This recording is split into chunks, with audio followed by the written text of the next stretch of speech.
Okay, perfect. Good afternoon, everyone. My name is Tikia Travis. I am the founder and lead essay consultant with the Essay Ninja Writing Consultation. Welcome to the Essay Ninja Live, Conquering College Admissions. I am so excited to be here with you all today. I first do want to give a shout out to Miss Nicole Brookins for also inviting so many of you to join this call today to get this relevant information. I wanted to say another word besides relevant, but I didn't. Something you'll learn about me today is that I'm a little bit awkward, but in one of those, like, I'm very comfortable with it type of way. So just bear with me. Just to get started today, I want to take you through a quick overview of what we are going over. Getting personal with the personal statement. I think that it is extremely important for you all to know that the personal statement is more than just you kind of putting together different ideas about who you are, but there are specific things that are going to help you in developing the personal statement to best describe who you are, your leadership skills, your character, and so forth. Also, which university? So I kind of went with this sort of Pokemon theme of like Pikachu, I choose you, because I want you guys to get in the habit of knowing how to choose different schools to apply to and looking for key indicators that a school may be right for you or may not be right for you. Next, we'll talk about a few key terms that are going to be extremely important, as well as some common app tips, and I'll leave room for Q&A. Now, one thing I do want you to be mindful of is this little essay ninja that you see here. When you see this image, make sure you are taking notes. You're also welcome to take pictures of the slides if that is easier for you, but there are specific things in this session that will be extremely beneficial for you throughout the admission process, so you don't want to miss that information. Just a little bit about me. Again, my name is Tikia Travis. I have an extensive background in admissions counseling. I began my admissions counseling journey at the University of Illinois at Chicago. I worked in college admissions for the entire university and for the College of Business. I've also worked in program development, where I currently work as a program director over the Department of Psychology. I've done career services, public speaking. I do have some information and a little experience in financial aid.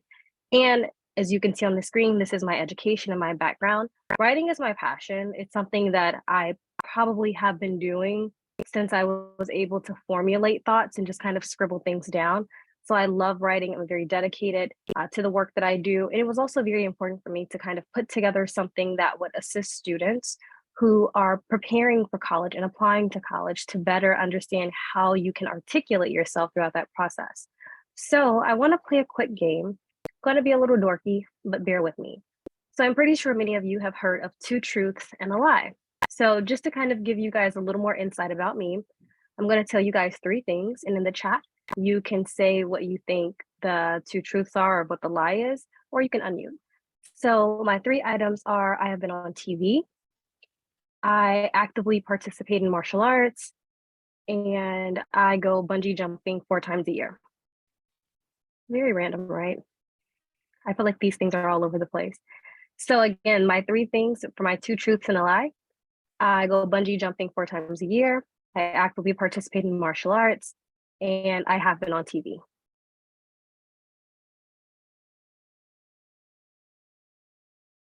So Lauren says bungee jumping. Anyone else? Casey also says bungee jumping. Oh, I guess I'm just not that believable. Oh, Rochelle and Julian say TV. Okay, well, just to kind of keep this party going, I have been on TV. I've been on the Food Network. I do actively participate in martial arts. So my lie was I go bungee jumping. I've actually never been bungee jumping in my life. I would probably go skydiving before I go bungee jumping. I don't know. It's just something about that cord that doesn't sit right with me. Okay, so I wanted to give you guys just a little bit of a taste of my personality and just to get to know me a little bit more. We're going to go ahead and hop right in. So get those pens and those pencils ready. So getting personal with the personal statement. Again, this is going to be extremely important as you are writing your personal statement. A lot of people often ask, are essays really important for college admissions? And the answer is absolutely yes. They are beyond necessary. Essays have become more of a gateway for admissions counselors to get to know students better. using what we call non-cognitive variables. So of course, students applying to schools, we see your test scores, we can see your GPAs. That's wonderful, that's great. But in order for us to get a better idea of how you fit, how would you add value to the campus? What are your experiences like? How would you like to use that to, build upon your collegiate education? We look at specific things. So I have 8 items listed on this screen. Don't worry, they're going to be on the next slide if you can't get them all. But we have positive self-concept, realistic self-appraisal, understanding and knowing how to navigate the system, also putting together some long-term goals. You're not someone who's satisfied with just, immediate action or immediately receiving things or getting things done in a short period of time. You also have a very strong support system and are able to seek help when you need it. You are a leader and are able to demonstrate that. You're also very engaged in your community, whether that's through community engagement, community service projects, and you also can display that you have a non-traditional sense of knowledge. So what do I mean by all of these things? Again, take pictures is going to be extremely important. So for a positive self-concept, what are your character traits? Are you able to identify who you are and pull out the things about you that make you most unique? Are you able to really articulate who you are in a positive way? I think that we say it's so hard to write about ourselves, to talk about ourselves, to describe ourselves.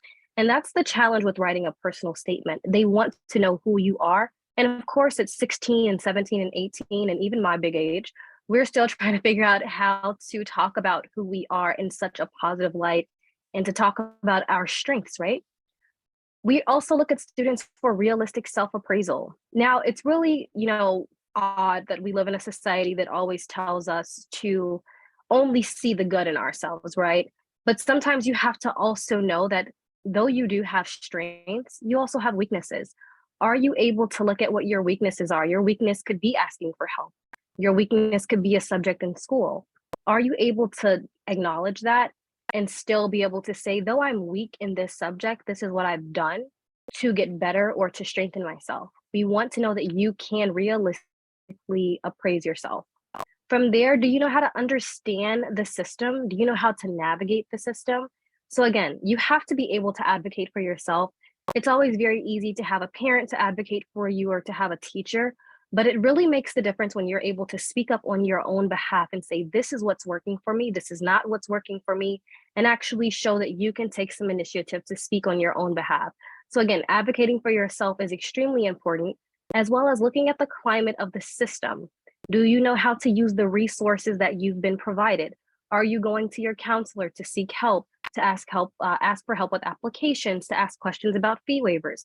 You have to know how to use and navigate the system.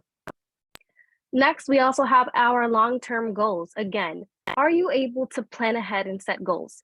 So this is very interesting because most of these non-cognitive variables, not only will you use these in the personal statement, you will also be using these for the supplemental essays. So you'll have many schools that may ask a question of, how do you believe your first choice major will support you in your post-college career or post-grad career, right? So not only are schools asking you to know who you are and to know what you would like to major in and study for the next 4 years, they also want you to tell them after you graduate in 4 or 5 years, how do you believe that the first choice selected major or the major that you chose to get your degree in, how do you believe that's going to set you up for a career? So now you have to think ahead. So you're playing a very long game. Planning ahead and goal setting is extremely important. From there, having a strong support system and help-seeking behaviors. You have to seek help.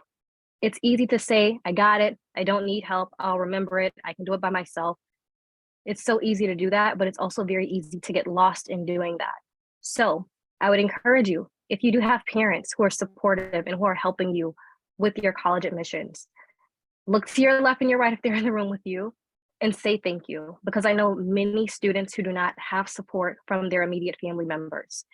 If you can seek help from counselors, from principals, from teachers, even from friends who have parents that are helping them, do not be afraid to reach out and receive the guidance and the assistance that you need, because I promise you, Having a village and having a support system, even if it's only one person, will make the difference for you throughout this entire process. Next, you have leadership. Demonstrate your leadership skills. Have you been in student organizations or clubs? Have you worked part-time jobs? Do you babysit family members? Those are all things that are extremely important. You are not just a leader by doing things at school or in your church or in your neighborhood or community. You can also be a leader in your family. Community engagement, again, community service work. What types of community service projects have you worked on at school, in your church, in your community? Those are things that are important. And last but not least, non-traditional knowledge. How have you acquired knowledge? Most people think that you can only be knowledgeable by sitting in a classroom. But the reality is, our experiences shape our identities, and we are able to gain so much by learning and working within our homes, with our friend groups, socially. So you can take what you learn from other people and just learn by being engaged in alternative ways outside of the classroom and use that to show that you do have a non-traditional knowledge base. Now, what I want you to do is think about how you can plant the seeds of these non-cognitive variables in your essay. Again, these are insider tips that only admissions counselors typically know about, and these are things that we are using to evaluate and assess each applicant. You have to be able to use your voice and show your personality. If you guys are familiar, there's this thing where they say like big energy, like Beyonce says, she has this song Energy. I love it, right? But I always say you should be the main character. When you're writing your essays, you have to have this sort of main character energy because again, nobody can talk about who you are better than you can talk about who you are. You have to look at, do you have positive self-concepts? Do you have long-term goals established? Have you been a leader? Are you currently a leader? You have to think about all of those things and add those and incorporate those in your essays. Even when you are going through the common application, everyone knows that they have their traditional 6 or 7 prompts that you can choose from, whether it's the DIY prompt you choose or the other 6. Do not rush to select a prompt. Go through each prompt very slowly, brainstorm and create an outline. As you are going through each prompt, you need to ask yourself, can I relate to this? Do I have something to write about? If I do have something to write about, so what? Why does this topic matter? How can I expand upon this? Who's going to care about this? Why do I care about this? These are the same questions that admissions counselors are asking themselves when they are reading your essays. Why do I care? You have to be able to provide evidentiary support with every single line that you write in an essay. You have to be the storyteller. It's your narrative, and you have the ability to be flexible in how you write, but it's also about how you write that matters. Bottom line, it has to be compelling, cohesive, and well-written. Don't forget to take a snapshot of the insider tip at the bottom of the screen. You also want to use adjectives. Adjectives are great ways to describe yourself. If you are looking for a way to better explain who you are or articulate yourself, that's the key. Next, university, I choose you. How do I know if I am choosing the right school? And we have a question. Yes, Nicole. I just wanted to ask for the students on the call, how many of you have completed your essays? And did you have any questions about submitting them or rewriting them for other things like scholarships? Or have you done essays for your scholarships and Common App? Or where are you with your essays? And are they putting this in the chat? Yes, that's something they can add to the chat, and we will have a segment of the presentation that's tailored specifically towards scholarships and everything. Okay, so in the chat, say, are you done with your essays for the Common App, for your college submissions? Okay, Sean said yes. Lauren's almost done.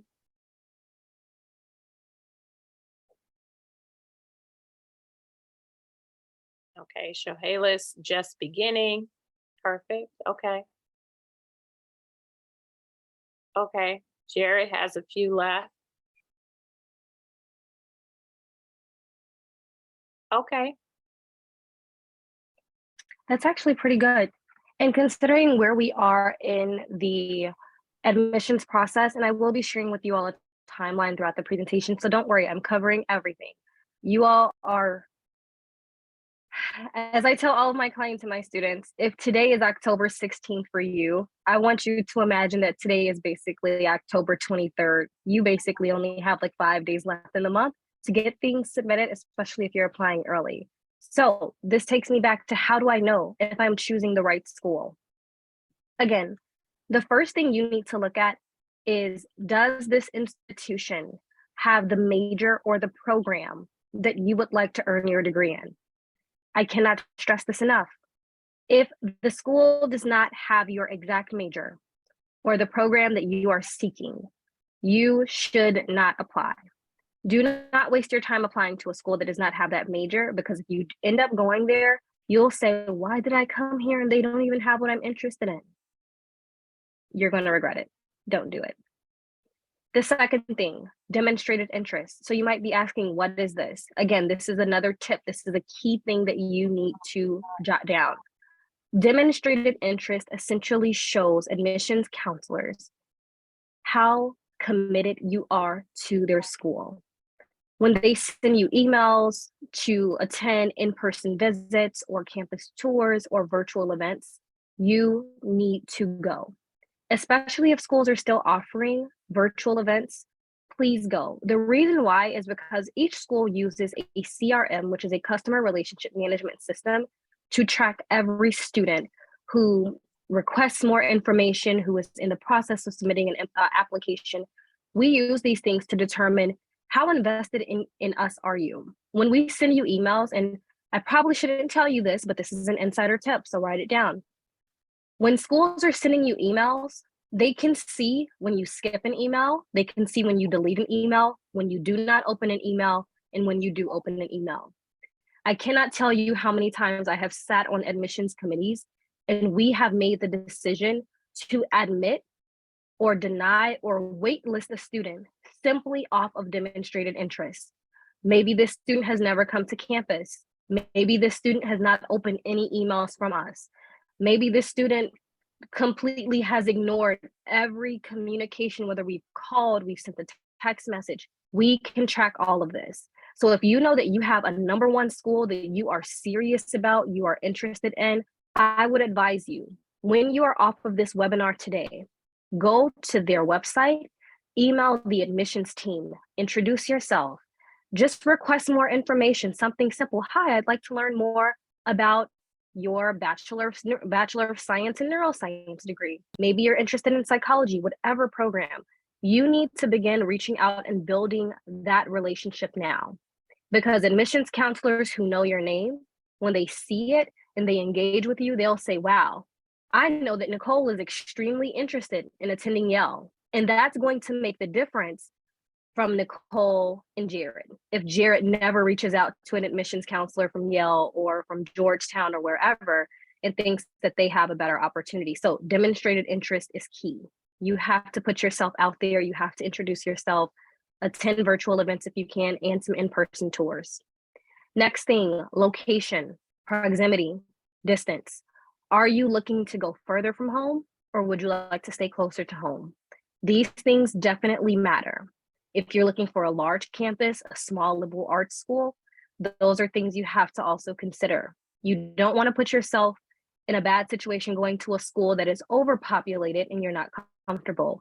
If you're looking for a school that is still close to home, also has a good student to faculty ratio, don't be afraid to look at some liberal arts schools. Next thing, support and resources.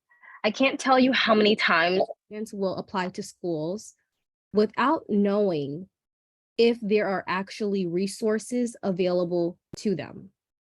You need to look and see if these schools have African American student resources, Latin American student resources, Arab American student resources, LGBTQ, Christian prayer clubs, all the things that are important to you. You need to look for those resources. you need to also look at their advising teams. How are their advising teams broken up? Are they broken up by major? Are they broken up specifically by student demographics? Do they have resources for career services? Again, you're going to college with the intention of getting a degree and to work in your selected career field. What does career services look like? Do they host mock interviews? Do they have resume preparation? Do they actually have internship fairs and career fairs? Are you going to be able to be connected with alumni members who will be able to support you in navigating your post-collegiate career? Again, colleges are asking you to think ahead of the game. At this point, each of you who are on the call are probably juniors or seniors. If you are in your senior year, you have to look at it this way. You are definitely going to college. Now you have to start thinking about how are you going to sustain yourself throughout college and make it to that graduation and earn your degree to get into your career. You also have to think about internships. Start looking at those things now. See if these schools are able to support you in that way. Last but not least, cost and affordability. The first thing I will tell you, I have said this to students several times, and I have witnessed a student go through this exact same thing, which was very disheartening. I knew a student who ended up going to an institution that they could not afford. The student knew that they could not afford it prior to going, but decided to go because their best friend was going. The difference between these two students, one student could afford to be there. The other student could not afford it. She could not make it through the first 2 months of school because she owed a balance. She had to ensure that that balance was going to be paid so she could register for her next semester. The student was unable to do that. She accumulated unnecessary debt, and she had to leave college during her first year. She returned home. She went to the community college to regroup and to, prepare to transfer into another four-year institution at a later time. But the one thing I will tell you today, if you cannot afford to go to an institution, you do not have enough scholarships and grants, or you have decided not to take out loans, do not go. Choose a school that is affordable for you. I will be including a nice bonus in today's presentation on scholarships and FAFSA, so please be prepared to take notes because I will be giving you a lot of information. So this slide is extremely loaded. Yes, Nicole. Oh, I'm so sorry, I can't hear you. I just want to keep a pulse on the students. How many have chosen their schools, or are there any students still trying to select schools? So in the chat, right, do you have all the schools you're interested in on your Common App, or you need help? For those who are seniors. Sean said yes.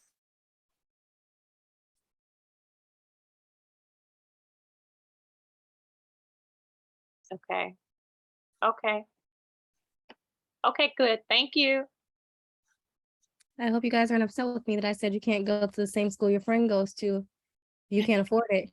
But that's the reality. If I have any parents on the call, the one thing that I love to ask students is how many students need money to go to college? And every time I ask the question, the students they're like, I mean, yeah, I need money, but I'm not going to say anything. When I ask the parents, I say, how many parents need money for your kids to go to college? And the parents are just like right here.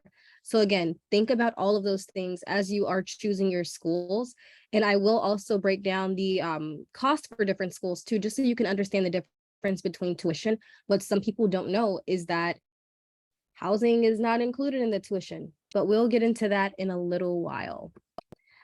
So again, this slide is extremely loaded. These are key terms that you need to know as you are applying to schools, whether you're applying using Coalition App, Black Common App, if you're applying directly to a school through their website.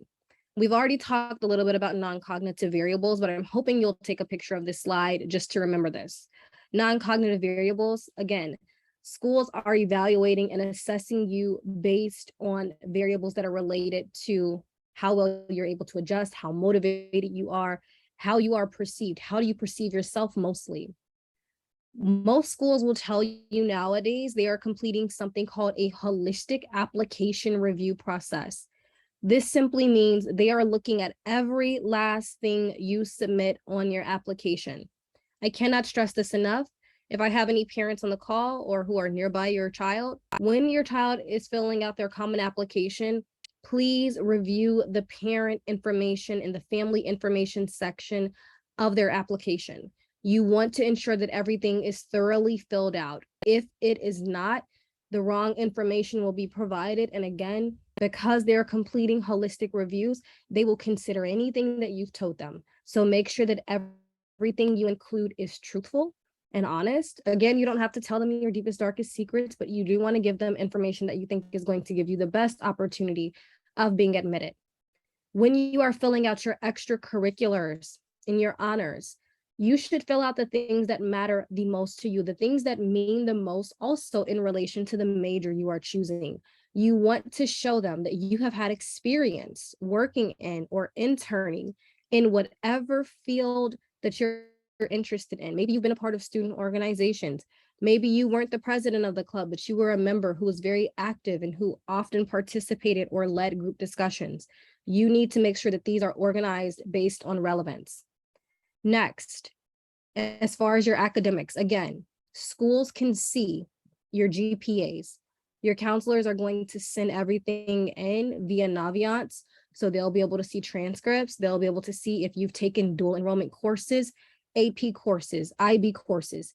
If you've taken those will also be considered. You should also look into each school that you're applying to determine if they will use your AP or IB scores as credit for a college level course, because sometimes students are able to bypass an earlier or first year level course, depending on the score they earned on their AP or IB exams. Next, we've talked about demonstrated interest. Simply put yourself out there, answer emails, go to virtual events, reach out to your admissions counselor. They need to know who you are. 7th semester grades. Many people often ask me, what are 7th semester grades? If you are a high school senior this fall, you are currently in your 7th semester, meaning these are the senior year grades from this past fall. If you know that your application may not be as strong as it could be because you have a lower GPA or your GPA is not as strong as you think it could be, you may benefit from asking your counselor or taking screenshots of your current mid-year grades and at the end of the semester, your 7th semester grades, and emailing those to the admissions office. They can upload this to your profile and they'll be able to see how you have been progressing. Again, this is going to be extremely important.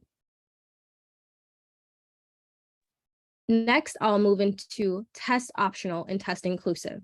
So many of you know, or you may not know, given COVID-19 happening, many schools have moved to test optional, meaning there have been many schools in the past who say you have to submit an SAT or an ACT score to be considered for admission. If you do not have that on file, you won't be considered. Well, this new model is called test optional, and there are many institutions that do not require test scores. Therefore, you as the student and as the applicant, you can choose whether or not you will submit the test score. What I will tell you, any school that you are applying to, you need to double check with them if they are accepting or requiring test scores or if they have moved to the optional model. Every school is doing something remotely different, so you want to know what their process is. We still have schools that are test inclusive, meaning institutions will review the submitted test scores as part of the student's application. If you self-report a score, most schools will consider that with your application. If you are sending your scores from College Board, they are definitely going to consider that with their application. I made a little note here that notes or that says applying test optional does not place you at a disadvantage in the admissions process. It does not. It just simply means that everything else that you submit with your application has to be thorough and it has to be perfect. If you know that you are a student who is not a strong test taker and you're very concerned by that, or you're nervous about what your test score may look like and represent you, or how it may represent you in that application, maybe you move to go test optional. But what that means is you have to focus on those non-cognitive variables. You have to make sure that the application is very cohesive and compelling. Next, we're going to move over to early action. So early action, restrictive early action, they are completely separate. A lot of people think that they're the same, and they are somewhat the same, but they have their differences simply because early action is just simply allowing you to apply early. You'll receive an early notification on if you will be admitted or if you'll be pushed to a regular admissions period, denied, waitlisted, so forth. Early action is non-binding. It simply just gives you a peace of mind to know that you have those applications done and you should be hearing back soon. Restrictive early action, these are mostly used for Ivy League schools. So some of those top tier institutions, it is also or often referred to as a single choice early action, meaning you can only apply to this school early action. You cannot apply to any other school early action, nor will you be able to apply to another school early decision. This is your one and done. The only early school, and every other school you apply to has to be done during the regular decision time period. Don't wait until the regular decision deadline. Just make sure that you choose regular decision as your application status or application choice. From there, you have early decision. I cannot stress this enough. Early decision is binding, meaning you are telling the school, if I apply to you and I am admitted, I am committed to coming to this school. You will need to pay whatever fees they have to reserve and commit to your spot. If you know that you are not in a place where you want to commit to one school, if you are admitted there, I recommend not applying early decision. Again, this is binding. In the past, they've been very strict where a student would apply early decision. If you apply and you're admitted, you will come here. If you decide to break this contractual agreement and you decide not to come here, you and your family will need to pay whatever fees or fines they assess you, regardless of you stepping foot on that campus. You also have to be aware that when you apply early decision, you are signing off on that commitment. Your parent is signing off, your counselor is signing off, as well as a high school administrator, whether that's a principal or vice principal. So you need to know if you are applying ED. Now, the advantage of applying restrictive early action over ED is that you do not have to commit to attending that institution if you are admitted. You also will still have the flexibility of choosing or selecting a school to go to from the schools that you applied to regular decision. So again, if you can, and if you're not sure that ED is right for you, do not go that route. Last but not least, regular admissions, or typically called regular decision. It's traditional, non-binding, meaning you can just apply, you'll be admitted, you can go on with your life and figure out what schools you'll be attending, or out which one is fits best with you. Okay, checking in really quickly. We've gone through personal statement info, selecting a university, key terms and common app. I added in, as I mentioned earlier, a bonus, which is FAFSA and scholarships. So FAFSA and scholarships. The free application for federal student aid opens October 1st of every year. This year, you were able to go in and input your information and just hit submit on October 1st. This is extremely important because the sooner that you submit your FAFSA and you also have your application for admissions complete, once you get your admissions decision back and you're admitted, universities can then begin putting together a financial aid award notification. There are some students who are ineligible to apply to FAFSA because of their status, whether that be undocumented. So you can also look into the RISE Act, which is the Retention of Illinois Students in Equity, or you can look into the alternative application for Illinois financial aid. Now, the way that FAFSA is calculated, they take the previous tax year information from students and parents, they combine that with the size of your household, so how many people live in your household, and also how many of those people are currently enrolled in college, and they use that to determine your family contribution. So this is what they expect that your family can give toward your education. Next, we're going to look at, because on the FAFSA application, they'll ask you, well, how much money do you have in your savings, in your bank account? So they'll look at what the student can contribute to their education, what the parent can contribute to the education, and that also equals the expected family contribution. Next, what is the most important part of the entire financial aid process to me is knowing how much you are going to need for college. You have the cost of attendance minus what your family can contribute to your education, and that is going to determine your financial need. So again, we're looking at the need. If you want to make sure that your tax information or your parents' tax information is uploaded accurately, you can use the IRS data retrieval tool, which is embedded within the studentaid.gov website, and it'll just kind of export that information from last year into your file, so you don't have to manually insert that information. Okay, I'm breaking down your cost of attendance and the type of aid. Cost of attendance. Your cost comes directly from the institution. This can include your tuition, any mandatory fees, and your room and board.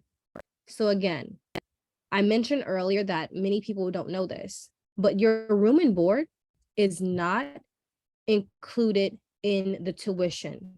It is a separate but direct cost. So your in-state tuition for a school, let's say, could be $14,000.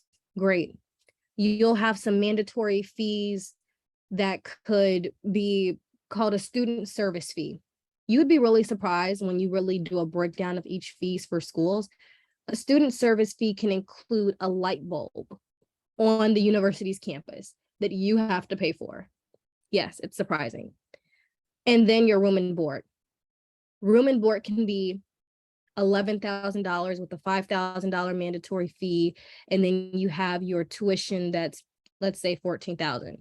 So there you're looking at, we have 14, 11, that's 25 and 5. So you have $30,000 right there that you're paying. And this does not include books. This does not include personal expenses. This does not include if you have a parking pass or you have to take public transportation.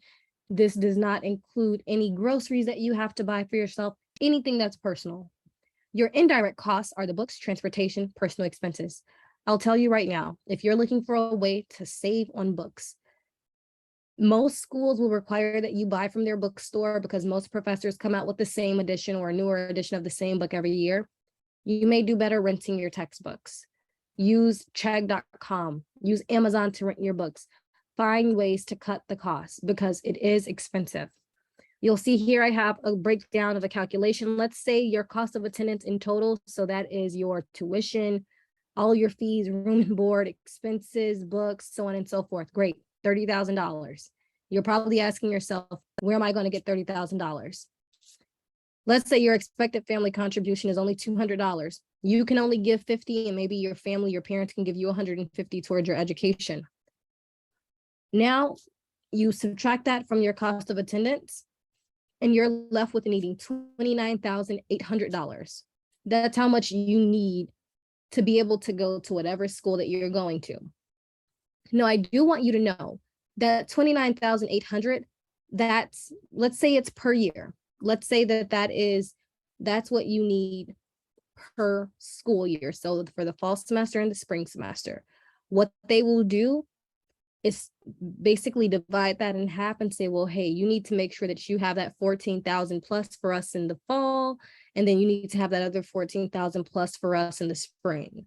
So I will tell you now that I do plan to host a financial aid workshop at the beginning of the year. Everyone who did register for today's webinar will receive information about that.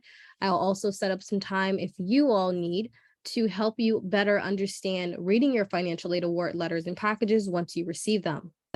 Just to be mindful of time, I want to go ahead and talk about types of aid. So you may have already heard about this from counselors or from other admissions counselors, or even from older siblings or family members who have gone through this process. The best type of money is free money. Does anybody else feel that deeply? I feel that deeply. Okay, grants. Most grants do require that you complete FAFSA or a state application. They're doing this to determine how much they'll be able to support you with. It is mostly based on financial aid need, and it also comes from the federal government or the state government or the academic institution. So you may see on your financial aid award letters and notifications when you get them that you may have an academic access to excellence grant. That means, okay, based on your need, the school thought you would qualify for this grant, or based on your FAFSA. From there, scholarships or waivers. There are many schools, and again, when you apply early action, when you apply to any school early, basically, you are going to be considered for any merit-based awards they have to offer, whether that is directly from the institution, whether it's from a special program on campus, their honors program. Applying early definitely has its benefits because the money is there early. Students are typically awarded waivers or scholarships based on their talent. So we may have a few athletes who get an athletic scholarship. It could be your affiliation with a specific institution. Maybe you are a part of a pre-college summer program they had, and that allowed you to receive some type of monetary scholarship. Next, academic merit. You have above a 3.0. Typically, that's the baseline for most scholarships. And then sometimes they'll evaluate your need and say, wow, this student, they really need this money, you know, so they'll look at other things, but they'll still give you something. And last but not least, some schools, when you apply to them automatically, you will be considered for scholarships. However, there are some schools that will say, well, you've applied, you've been admitted. Now we invite you to apply separately for these additional scholarships. I will tell you now, not only should you be looking at applying or receiving scholarship money from the schools you're going to, you should be applying to external scholarships right now. If you are a part, or if your high school has an alumni association, see if they have scholarships. Check your local libraries. A lot of people don't know this, but banks have scholarship money. Students they don't know about the banks. Look at the banks. The banks have the money, literally, they do. So make sure that you look into that. Also beware that many scholarships, they'll open up at the beginning of the new year. Scholarship money goes quickly. An application for scholarships can open one day and they'll say you have 3 weeks to apply. Money goes fast. It comes fast, it goes fast. So be on the lookout. Next, we have self-help. So most students will always receive some type of loan, whether it's a federal loan. Some students will also be able to take out private loans. They'll offer you the Parent Plus loan. Again, I recommend if you can get as much free money and scholarship money to supplement your education, do that. Try not to prioritize loans first if you can. But again, those are options that are also available. You must know that they have to be repaid in full after leaving school, whether that's graduating or simply leaving. Also, students who are employed on campus be able to also receive federal work study. So the pay is funded by the federal government for on-campus jobs. You must also demonstrate a financial need. So again, there are students who work on campus at the coffee shop, the bookstore, as a student aide, office aide, and you'll be able to use that money. It's a paycheck that goes directly to you, and you can use that money to put toward your education. Yes, Nicole. Can I add other places to look for scholarships would be your African-American or Black fraternities and sororities. Also go to your high school website. For example, my daughter went to Homewood Flossmoor and they listed several scholarships. Every Sunday, Plan for Success lists scholarships on our Facebook page. Also, if you are a member of a church or a community organization, look for scholarships there. In addition, you can look for scholarships through different organizations that you are a part of. For example, Lauren Givens is in Plan for Success. Plan for Success does a scholarship where the applications will open in April. She will be eligible to apply for that scholarship. So look for organizations or groups that you're already affiliated with, or become affiliated with groups that may offer those scholarships. And then lastly, can you talk a bit about a special circumstance application? If someone had divorced parents or had a death of a parent or some special circumstance, how they can apply for additional monies from financial aid? Yes. So actually that's something that happened to me. My dad passed away my freshman year of college, and I actually was able to go to financial aid and submit a special circumstances application. The process, I don't want to say it's tedious, but they are literally looking at how your financial situation has changed. How has this death changed, or how has this divorce affected your ability to afford school? They are going to begin looking at everything. So every document that you basically submitted along with your parents in that FAFSA, it's almost like you have to go back and resubmit everything so they can comb through it and find out what the difference is.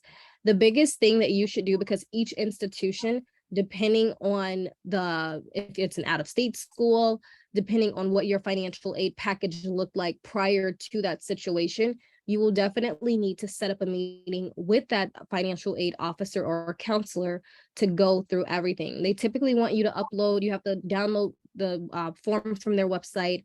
Now it's so different. I've been out of school a few years. You used to have to download it, print it, fill it out, take it and drop it off, and then they'll call you for an appointment.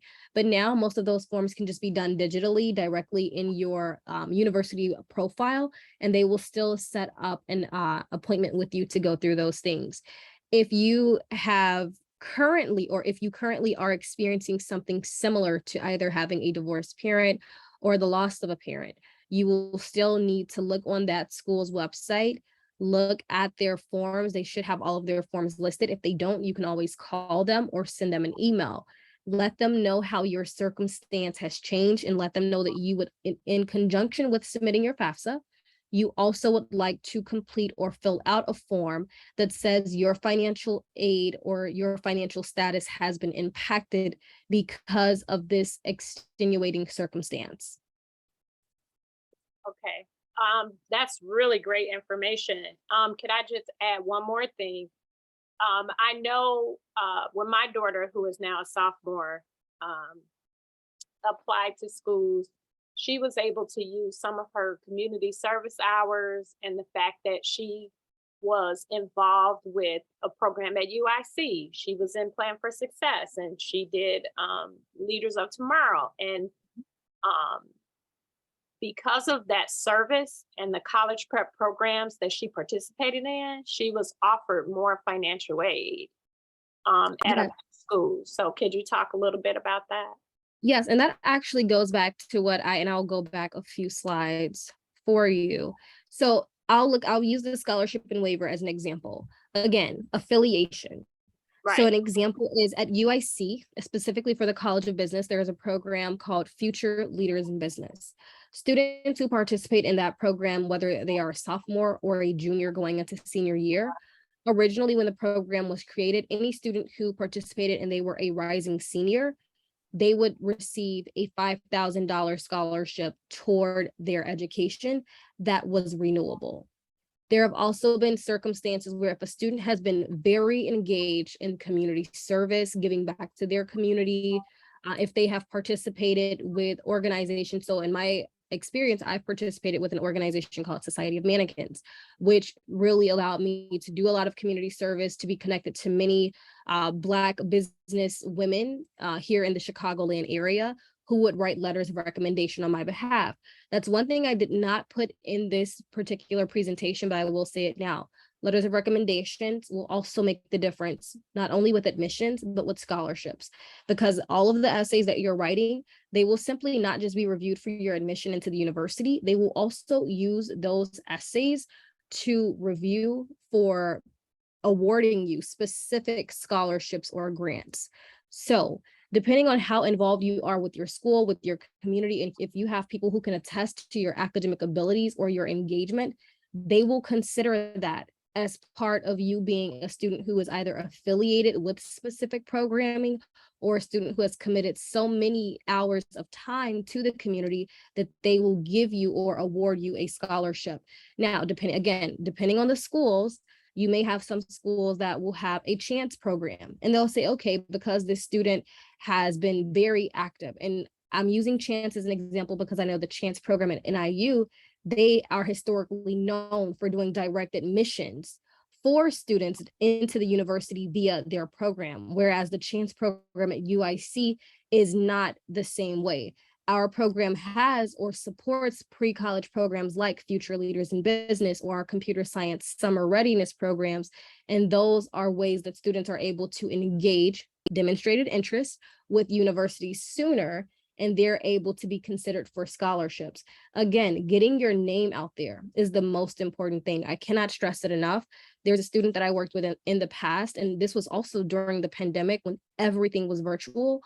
This student, he was already a very solid student, great grades, good test scores, but he was extremely involved in his community. He had letters of recommendation that spoke to that involvement, but he also attended every virtual event that myself or my team members were hosting. It got to the point that once he was admitted, he was still coming to events, which was really great. And when it came to scholarship season, I was the scholarship chair, and I'm like, why would we not award this student a scholarship after they have been so active in showing that they're really involved? So again, your community service, your commitment to the community, your commitment or interest in the schools, those are all things that can definitely make the difference for your process. Okay, so we are almost coming up towards the end of the presentation, but I wanted to share with you, and you can take a snapshot of this. I will also say everyone who has been in attendance for today's webinar will receive a PDF copy of this timeline. I specifically put this timeline together to help all of my clients stay on track with their admissions process. It's easy to feel like you are behind. It's easy to feel like you are missing something, but I think that this will help each of you to navigate both the fall and the spring semester. I do have a few current clients and students on the call right now. And one thing that they will tell you, I swear by, is that if you hustle in the fall, you can relax in the spring. Put the work in now, make the sacrifices, and you will be able to kick back in the spring and focus on prom, focus on graduation, choosing a school, trunk parties, things like that. The fall semester is when you really make a name for yourself and start figuring out what schools you're applying to. You make sure that you're applying for scholarships, make sure that you are actively engaging admissions counselors. Go to when they come to your schools for lunchtime talks, classroom talks, college fairs, go to their tables and talk to them. If there's a regional fair coming up in your neighborhood, take 30 to 45 minutes out of your evening, stop by, get some information. Again, that's showing demonstrated interest. Let them see your face. I have a client who a few years ago met an admissions counselor from Stanford University. Recently, he reconnected with her, and when he was walking up to the table, she knew who he was immediately based off of face. That's a student who is showing demonstrated interest. Those are things that make the difference. So again, I'll definitely be sharing this with you. I also listed some of the important dates that you should be mindful of and also just be aware of. From there, we also have the spring timeline as well. You'll see that the spring timeline is much smaller because everything that you're basically doing, it's combined within a 2-month time frame. So you want to make sure that you keep those things in mind.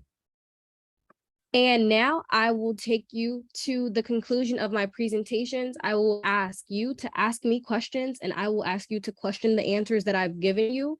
I've also left you with my contact information, but I'd very much like to hear any questions that you all have.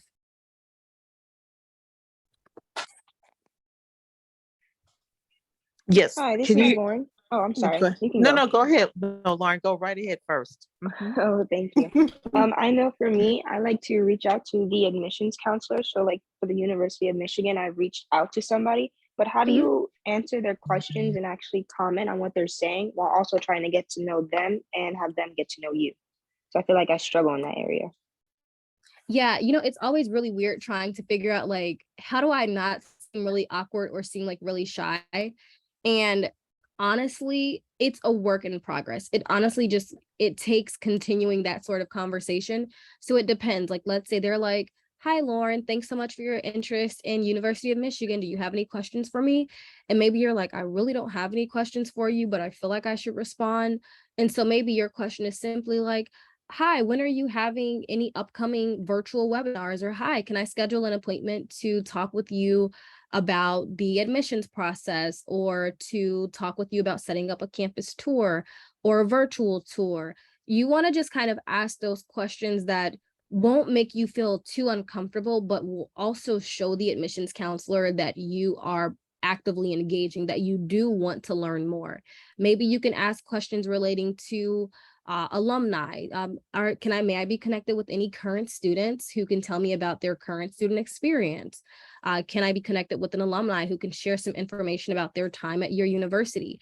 Again, when you ask questions that are very detailed like that, it shows them that you actually have a sort of vested interest and commitment to them. Did that answer your question? Yes, thank you. Thank You're you. welcome. Yeah, hi, this is Rochelle. I had a quick question. Hopefully, I'll try to wrap them all up together. You mentioned something about the knowledge.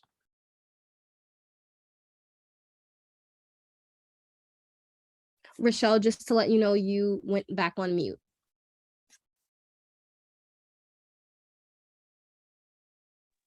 Okay, there. Can you hear me now? Yes.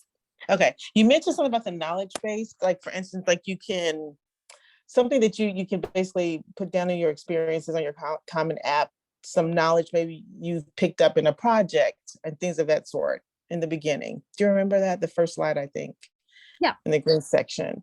So can you also mention, can you give us an example of what the students could do to basically hone on some things that they may be lacking that they can expand on? So like number 8, non-traditional knowledge. Like, what are some of the tips that you can give them that they can put into their application that they may have done and they don't know to even add? Yeah, so non-traditional knowledge, honestly, that works in so many ways. And if I were using, let's say, like culture as an example, I would say as a Black young woman, culturally, there are things that I have learned that may be different from my white female counterparts or my Asian female counterparts or so forth, just simply because of, the fact that I'm Black. And that's not me saying like, "Oh, I'm Black, so that's like what I want you to evaluate me on strictly." But when you think about how we acquire knowledge in general, an example is, I'll use storytelling. Most people think that in order to be a really good writer, or I'll use literacy too, in order to be literate, you basically have to know how to read and write.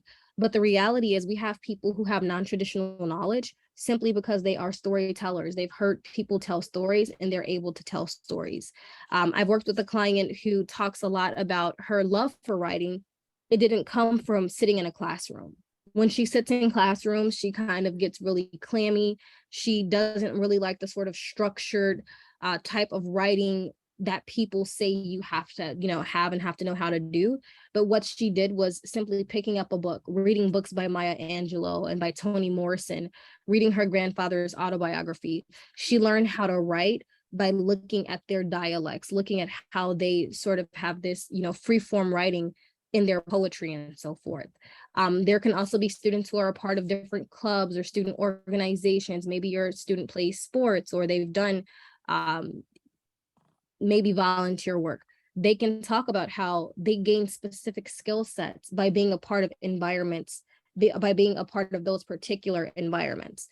Most people think that knowledge, again, can only come from sitting in a classroom, but the reality is the experiences that we gain by doing external activities, that's what shapes us. It's what sort of gives us this foundation, and it helps to mold us as we prepare to venture out and do other things.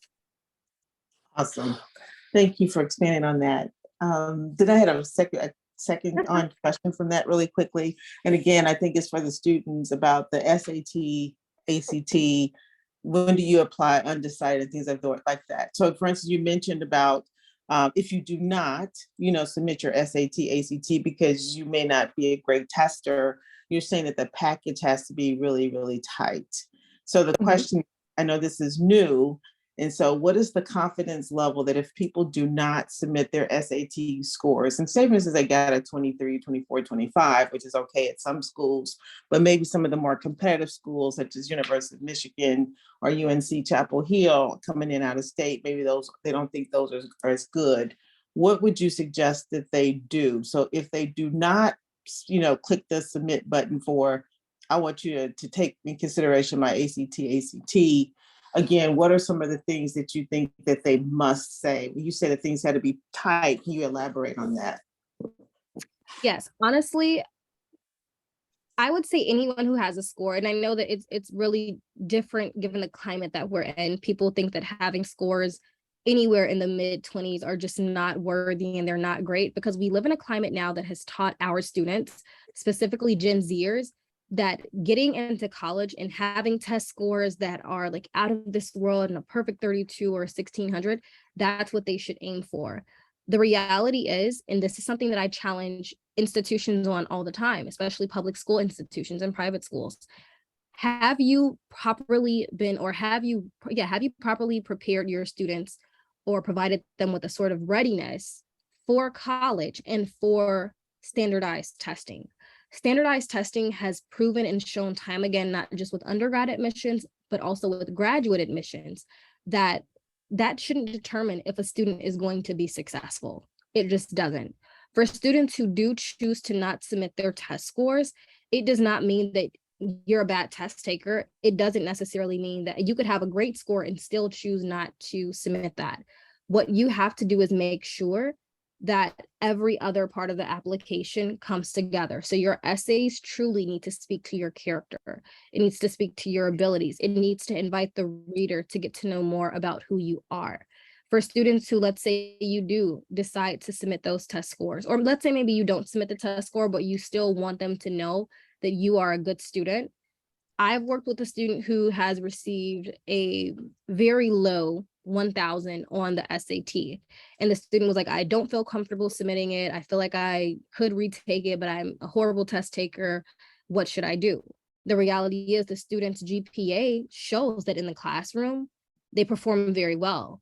And so she used her additional info section of the Common App, which I would recommend everyone do.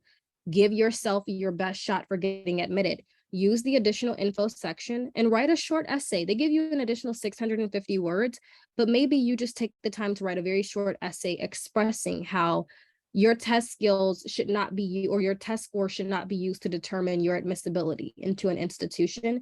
And rather, or though you're not the strongest test taker, maybe you're someone who's still very determined. You're committed to always giving your best. So it really just depends on the school the student is going to. Of course, any school, especially UNC in Michigan, when you have students who are coming from out of state, they already have very low admissions or acceptance rates for students from out of state. But again, demonstrated interest. Talk about test taking. We even encourage students from the admission standpoint. Maybe you've taken a class where you got a low grade in. Tell us about that. What happened? And again, I always tell students, you have the opportunity to pivot. Don't just simply say, I got a D or I got a C in this course because it was so hard. No matter how hard I tried, it just didn't work out. I was very disappointed in myself, but the next year I promised myself I would do better. No, tell them this was a very difficult course because of X, Y, and Z. In an effort to improve my score, my percentage in the class, I signed up for tutoring. I met my teacher every day during my lunch break. I actively worked on practice exams or practice assignments. I asked for extra credit. Tell them how you went above and beyond to give yourself your very best shot. In the end, though it did not work out, you remain consistent, you remain determined, and all the more motivated. That's why the very next year you decided to take, or maybe you retook the course over the summer, or the next year you took a higher level course. Again, it all goes back to the essays and how you are able to express yourself and express how you have been able to navigate the system. So it goes back to those non-cognitive variables yet again. Excellent. Thank you. You are welcome. I see that I have a question in the chat from Mr. Maltbia that says, Ms. Tikia, is test optional at all schools? Are optional essay prompts actually optional? So My favorite question. Every school is not test optional. You have to look into every school that you are applying to. Even if you're applying on Common App, on the main page for each school, they will tell you what their testing policy is. Read those testing policies. Do not skip anything. Do not skip anything. Read everything. It's almost like when you're applying to college, and if you've ever heard a parent say, or if you're familiar, when you sign anything and you put that signature on there, know what you are signing off on. The second part to the question is, are optional essay prompts actually optional? For everyone that's on the call today, I'm telling you this, and I tell everyone this: optional essays are not optional. Do not be fooled when they say, and of course, there are schools who will say, yes, this is really optional. Don't worry. We're not going to consider this application. No, if you are applying to any school and you know that you want the best opportunity of being admitted, do not bypass an optional essay just because you don't want to write it. Use that extra time, use that extra space, answer whatever prompt they're giving you. If it's an optional essay where you get an opportunity to tell them something else in addition about you that they would not already know, do that. Because the more that they know about you and that can add to who you are and that can add to these non-cognitive variables, it will definitely set you apart. Many of these schools, they know that students are coming in with similar profiles. They know that students are coming in, especially this new generation. You all did almost 2.5 years of school virtually. Every student is writing about COVID-19. If you are going to write about COVID-19, I'm not saying make your entire personal statement about COVID-19. The Common App gives you a small section to write about how COVID-19 may have disrupted you, your community, and so forth. Use that area to talk about that, but be sure that your personal statement is truly personable and relatable to who you are. Do not miss your mark bypassing writing an essay because you are lazy. Lazy is not going to pay the bills. Lazy is not going to get you into school. The parents who are on the call, those who know me, you know me. The ones who just met me today, nice to meet you. The students on the calls, I'm going to tell you this because I'll be the bad guy. All of you are broke. You have nothing. And this is your opportunity to set yourself apart. This is your opportunity to establish who you really want to be. Put your best foot forward. Get into the schools that you really want to go to. You are setting yourself up for your future. Your parents have labored so you can live. They are providing you with the best opportunities that they can. You have people who are in your corner providing you with resources like this. Put in the extra work. Do not be that student who could have been admitted into your #1 school, but because you did not want to write 650 words or 150 words, you didn't get in. I'm sorry if I'm the bad guy and I told you guys that you're broke, but the reality is none of us have anything in this world except our name. That's it. Any other questions? Can I ask 2 questions? Yeah. One, how many people have completed the FAFSA already?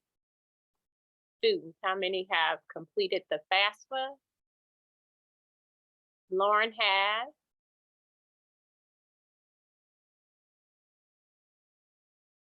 Okay, 3 students have already. Jared, not yet.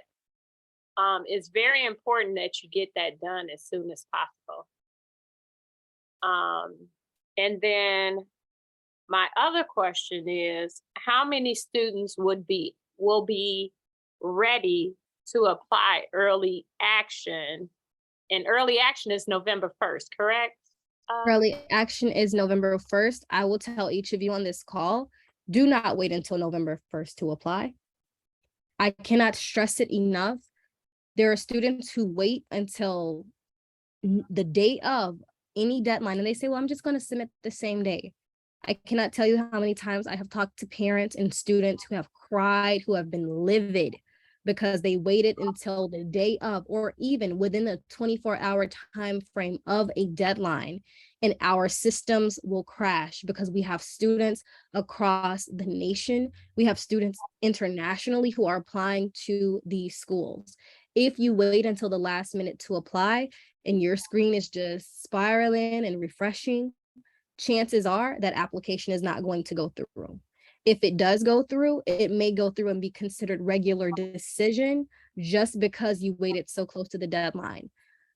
I have worked with institutions who will cut their application off. They'll tell students, you have until 11:59 to apply, and they will cut the application at 5 p.m. It happens. It happens because the system is overloaded and they have to take time to make sure that every student who's applying, those files are loading in. Again, you're not just submitting an application, they're looking at applications, transcripts, letters of recommendations, resumes. They're typically, for each school, you're looking at about a minimum of 4 essays. So think about that and think about the thousands, like the tens of thousands of students who are applying to these schools. So do not wait until November 1st. If you know that November 1st is the deadline, and I'll look at my calendar now for you guys, November 1st lands on a Tuesday. You should aim to have your application submitted the week of the 24th. That you should be a week in advance, because the closer you wait, you never know what may happen. So get it done, make the sacrifice. If you are the student who's been going out with your friends on the weekends, and you're just saying you just don't have time to do essays and you're just so busy, you're just so tired, you will be the student who will be applying regular decision and won't be getting decisions for schools until April or May of next year. You'll be the student who won't be the first to be able to choose your dorms, to choose your roommates, to go take the tours and make a final decision. Work now, play later. That's it. Excellent. I don't think students answered how many will be ready to do early action November 1st. Of the students? Okay, yes. Okay, Lauren said yes. Jared, yes. Okay, good. May I ask, how many students have already submitted applications? You've already been submitting applications prior to today's webinar.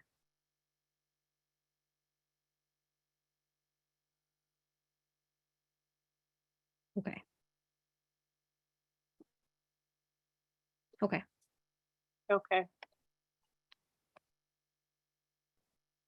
Well, the one thing I'll say is that you guys have work to do. We all have work to do. Everyone who's on the call today is a part of this village. And I think that it is extremely important to realize that everyone who's on this call is a resource. For the students who already have submitted applications, you can be a resource to someone else. To the students who have already submitted FAFSA, you can be a resource to someone else on this call. This is your village. This is your community. Do not be afraid to ask for help. If you're a student who, again, you're not sure what to say to an admissions counselor to email them, I have my email here at the bottom of the screen. Take a screenshot of it. You should have also received an email from me yesterday. You can email me directly. I am more than happy to help you or to send you questions to ask. Many of you have interviews that are going to be coming up for your admissions or for scholarships. There is so much work to be done in this season, and we just don't have enough time to play. So. Then I added my number in case someone had a question for Plan for Success. Yes. And let me just say, this is really important information. And I'm so glad that each one of you on this call took the opportunity to help yourself. And we're thankful that you were able to present this information in such a concise, organized way for everyone to follow. And I think that each one of you have a good shot at getting in school, getting scholarships and everything because you were on this call. So thank you so much for the presentation. You're welcome. Thank you all for thank you for joining today. You could have done anything else on your Sunday. Anything. And Sunday is always that pre-Monday where you're trying to get yourself ready for the week ahead. But thank you for joining today. Again, Nicole, thank you for also being a resource to me and extending your network to me for this presentation. If anyone has any questions, please email me. That's my direct business cell. You can text me, you can call. Any questions, I just ask that you introduce yourself and tell me where I know you from, just so I can, put a name to the text or to the email. But again, thank you guys so much for attending today. This was wonderful.